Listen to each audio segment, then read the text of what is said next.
सभी को जय मसीह की। उम्मीद करते हैं प्रियो कि आप लोग ठीक ठाक होंगे। परमेश्वर के अनुग्रह से एक और दिन हमें मिल गया है, एक और समय हमें मिल गया है और क्यों ना हम मिलकर उसके नाम की महिमा करें। परमेश्वर के महान और उस अद्भुत अनुग्रह के लिए धन्यवाद। आइए हम दुआ करें छोटी सी। स्वर्ग में विराजमान प्रभु, हम आपका धन्यवाद देते हैं प्रभु, आप हमेशा हमारे साथ हैं। आपका शुक्रिया मास्टर। खुदावन, आज हमारी अगुवाई कर प्रभु, इस वचनों के द्वारा अपने लोगों से बातचीत कर। यीशु मसीह के नाम में दुआ मांगते हैं, आमीन। हालेलुया। प्रियो, पिछले वीडियो में मैंने बताया आपको कि कैसे परमेश्वर ने सब चीज़ों की सृष्टि की है और आकाश और पृथ्वी को बनाया उसने। और जब परमेश्वर ने बनाया तो उसके बाद सब चीज़ बनाने के बाद इंसान को बनाया है और इंसान और परमेश्वर का रिश्ता बहुत अच्छा था। लेकिन मनुष्य ने पाप किया और पाप के कारण रिश्ता टूट गया।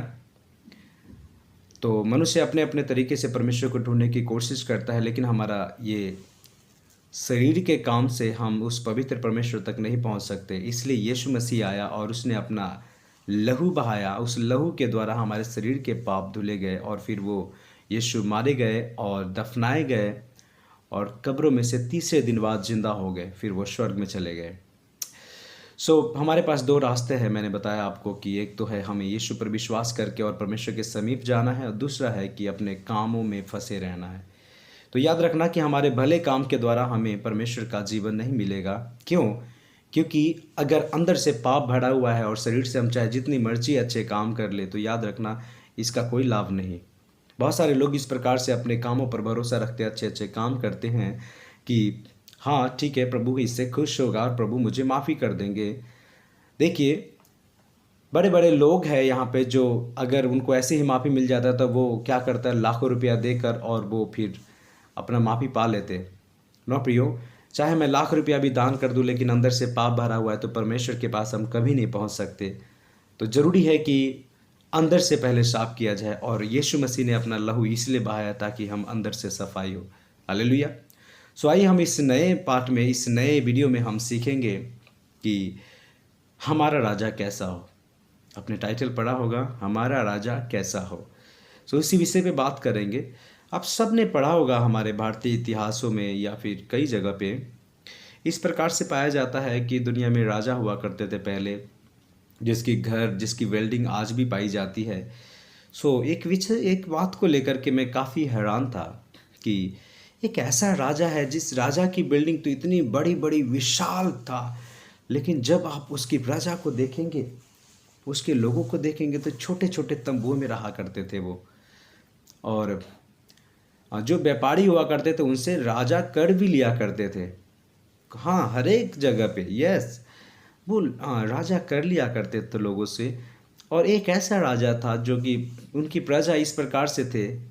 मुझे कभी भी इस बात को देखकर पसंद नहीं हुआ कि एक ऐसा राजा जिसकी बिल्डिंग इतनी विशाल और महान है, परंतु उसकी प्रजा का छोटे छोटे घरों में रहना। तो सब लोगों को आज भी वही राजा पसंद है, लेकिन मुझे वो राजा पसंद नहीं। लेकिन मैं ऐसे राजा की तलाश में था कि प्रभु एक्चुअली में ऐसा राजा कौन है जो हमारे दिल को समझ सके, हमारे हृदय को समझ सके। और फिर आज से कई साल पहले मैंने यीशु को पाया। यीशु मसीह राजा है, ये वचन मैं आपके बीच में पढ़ दूंगा। अगर आप पढ़ेंगे मत्ती रचित सुसमाचार उसका 21 अध्याय और वचन 5 में, तो लिखा है, सिय्योन की बेटी से कहो कि देख तेरा राजा तेरे पास आता है। वो राजा जब यरूशलेम में प्रवेश कर रहा था तो उस पर कहा गया है। उस राजा की क्वालिटी में बताऊंगा कि वो राजा इस प्रकार से था कि वो कोढ़ियों को शुद्ध किया करता था, भूखों को खिलाया करता था, लूले लंगड़े को ठीक करता था, बहरों को सुनने लगाता था, अंधों को आंखें देता था, जिसके पास कपड़े नहीं है उसे कपड़े देता था और सबसे प्रेम करता था। उस राजा की क्वालिटी यह है कि वो दीन था, नम्र स्वभाव का था और कभी भी अपनी प्रजा को दुखी देखना पसंद नहीं करता था। इसलिए वो दिन भर लोगों को अच्छी बातों की शिक्षा देता था, स्वर्ग के बारे में बताता था और रात भर जाकर उसी प्रजा के लिए वो प्रार्थना किया करता था। वो राजा का नाम यीशु मसीह है। आज से कई साल पहले मैंने उस यीशु को पाया और सच में आपको बताऊं कि जब मैंने उस यीशु को पाया तो मेरा हृदय बदल गया, मेरा हृदय चेंज हो गया कि मेरा मन में तसल्ली आ गया कि मुझे एक ऐसा राजा मिल गया है जो मेरे हृदय को समझे, जो मुझे अंदर की बातों को समझे। हालेलुया। और इसलिए मैं उस राजा को हमेशा सजदा करता हूँ, उस राजा को मैं मानता हूँ, दिल में रखता हूँ, उसकी मैं आराधना करता हूँ, उसी राजा को जिसका नाम यीशु है। हालेलुया। सो देखिए, ये राजा की एक और क्वालिटी मैं बताता हूँ। बीमारों को चंगा ये सब तो करता ही करता था, लेकिन ये राजा अपने लोगों के बीच रहता था, झुग्गियों में रहता था। और इस राजा के समय यही एक राजा था जिसकी प्रजा का बड़े बड़े बिल्डिंग हुआ करता था, लेकिन वो खुद एक तंबुओं में एक ऐसा छोटा सा घर में रहा करता था।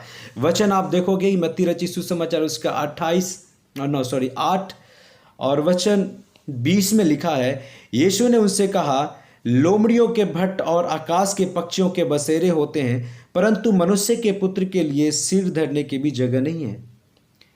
ऐसा राजा जिसका सिर धरने का जगह नहीं।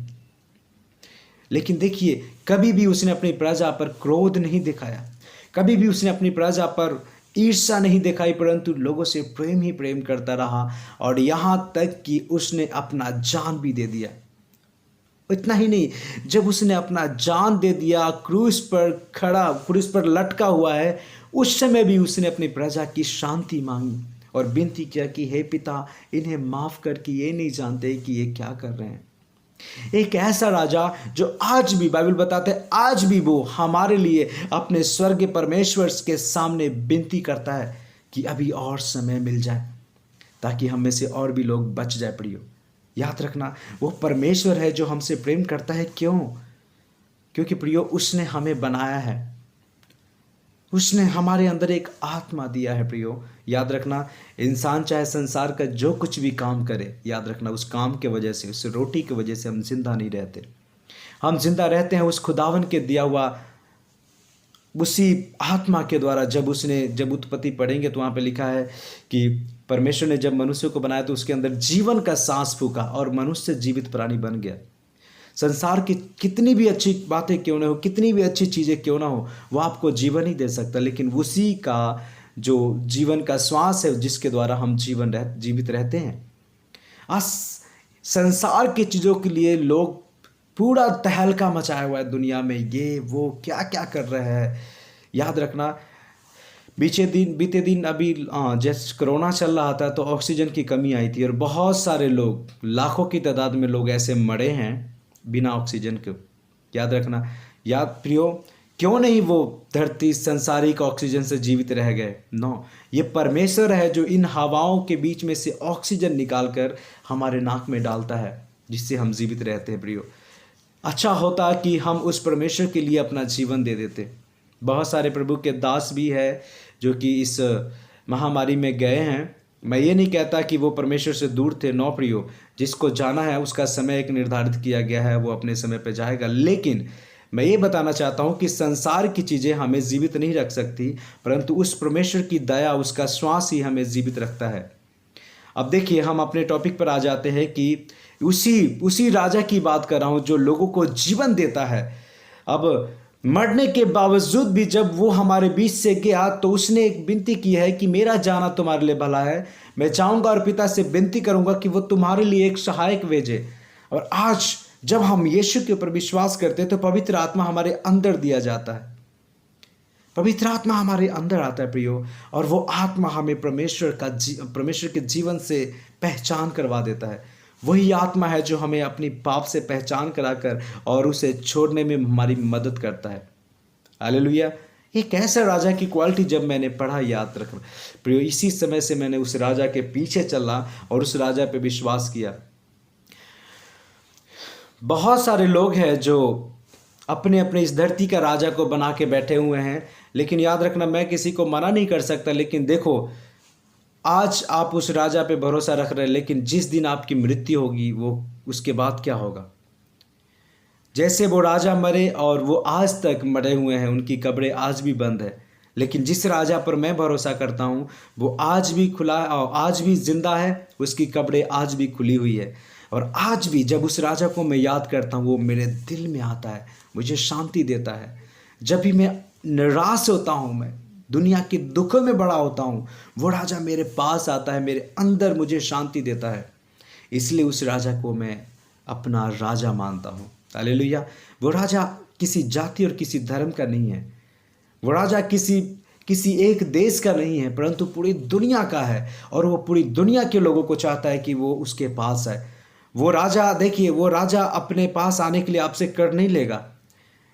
वो राजा आपको चाहता है कि आप उसके पास आओ, क्योंकि वही एक महान राजा है जिसने हम सबको बनाया, हम सबको सृष्टि किया है।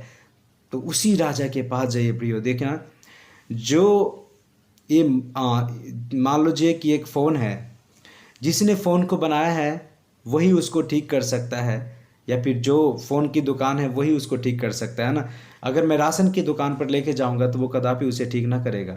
हम सब का दिल टूटा है, हम सब का मन में पाप भरा हुआ है प्रियो। तो देखिए, जिसने ये शरीर को बनाया है उसी के पास जाइए, वही इसको साफ करेगा, वही इसके पाप को दूर करेगा। और संसार की कोई भी चीज़ें हमारे पापों को शुद्ध नहीं कर सकता प्रियो। केवल और केवल यीशु मसीह का लहू ही है, वही राजा का लहू है। क्यों उसने लहू बहाया हमारे लिए? क्यों उसने अपने मुंह पर थुकवाया? क्यों उसने कोड़े खाए? अगर मान लो याद रखना, अगर हमारा उद्धार, अगर हमारा मोक्ष इस संसार की वस्तुओं से हो जाता तो प्रभु यीशु मसीह को स्वर्ग छोड़कर धरती पर आने की कोई ज़रूरत नहीं थी।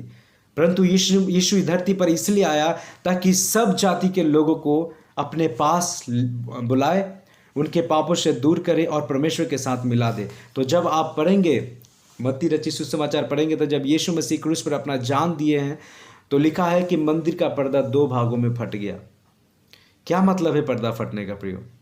पर्दा फटने का मतलब है कि जब यीशु ने अपना जान दिया तो वो पाप का जो परमेश्वर के पास जाने का जो रुकावट था, हमारा एक पर्दा, एक पाप की दीवार, लिखा है यीशु मसीह के क्रूस पर अपना जान देने के द्वारा वो टूट गया है।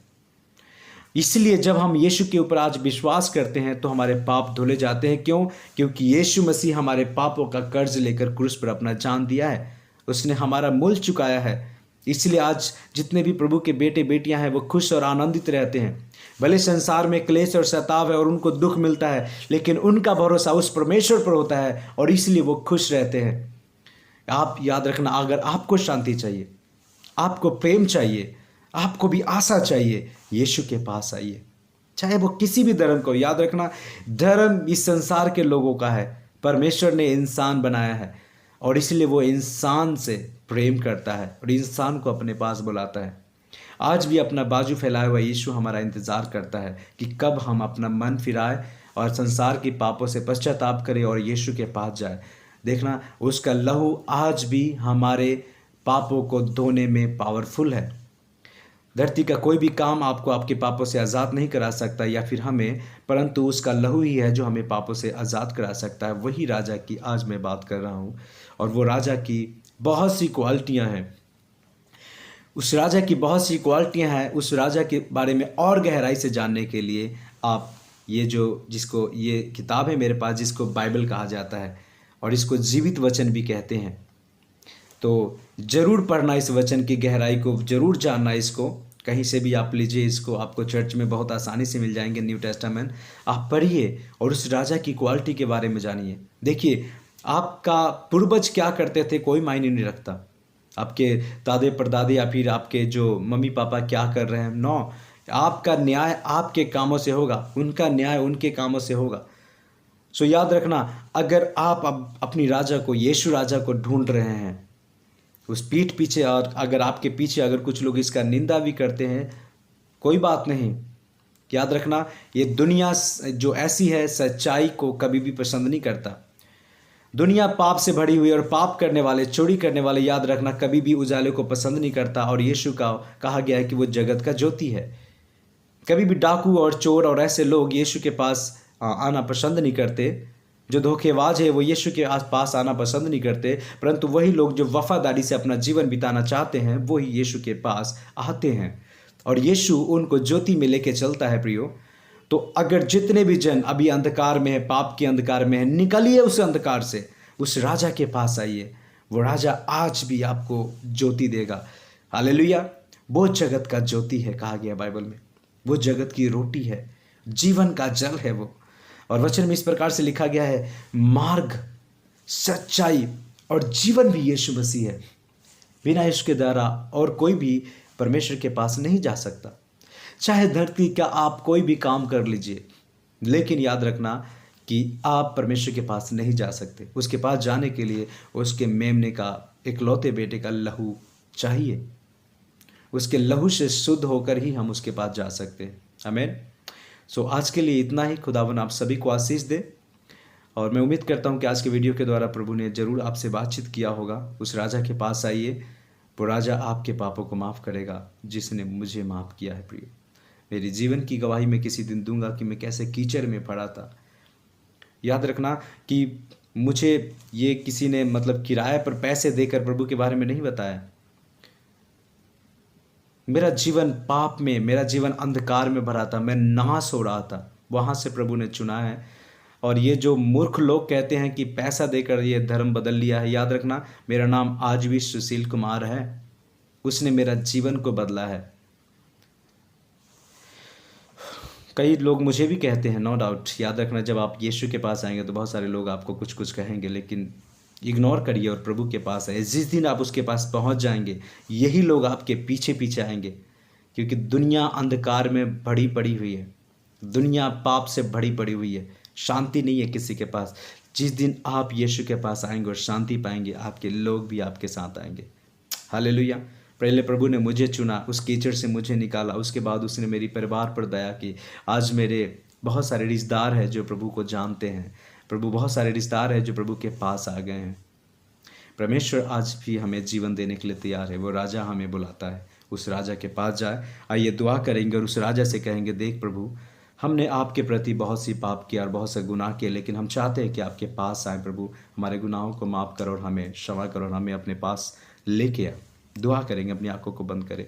सिंहासन पर विराजमान प्रभु, हम आपका धन्यवाद देते हैं। हे अब्बा, हे पिता कहते हुए आपके पास आते हैं। प्रभु, आज का दिन देने के लिए आपका शुक्रिया। प्रभु जी, विनती करते हैं पिता, आज के वचनों के द्वारा जो आपने अपने लोगों से बात की है प्रभु, सचमुच आप ही हमारा एक महान राजा है और कोई नहीं। प्रभु पिता, देख आपकी प्रजा आज भी संसार के पापों में, संसार के कामों में फंसा है। प्रभु, उन्हें बुलाइए पिता अपने पास, उन्हें भी बदलिए जैसे आपने मुझे बदला है।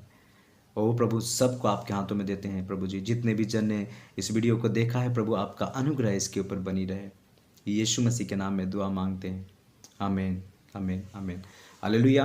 परमेश्वर आप सभी को आशीष दे। खुश रहिए, हमेशा आनंदित रहिए। प्रभु के पास आइए, उससे प्रार्थना करिए, वो खुश रखेगा आपको। चाहे परिस्थितियां जैसे भी हो प्रियो, याद रखना वो आपका साथ कभी नहीं छोड़ेगा। वो संसार का राजा नहीं है जो प्रियो आपको ऐसे बीमारी में और ऐसे प्रॉब्लम में आपका साथ छोड़ जाए। नहीं, वो तो मरने के बाद भी हमें नहीं छोड़ता। मरने के बाद भी एक हमारे लिए अच्छा जगह रखा हुआ है उसने। इसलिए जो लोग प्रभु में है ना, वो कभी भी घबराते नहीं और डरते नहीं। और जो डरपोक लोग हैं कुछ, जो कि इस प्रकार से प्रभु को नहीं जानते और वो घबराते रहते बीमारियों से, हर चीज़ में, लेकिन जो सचमुच प्रभु की प्रेम को जान गए हैं, वो कभी भी मौत से नहीं घबराते।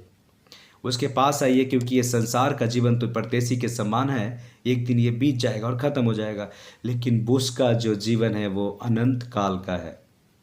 वो ना कभी हमें छोड़ेगा ना त्यागेगा। एक माँ के जैसा हमसे प्रेम करता है वो। उसके पास आइए।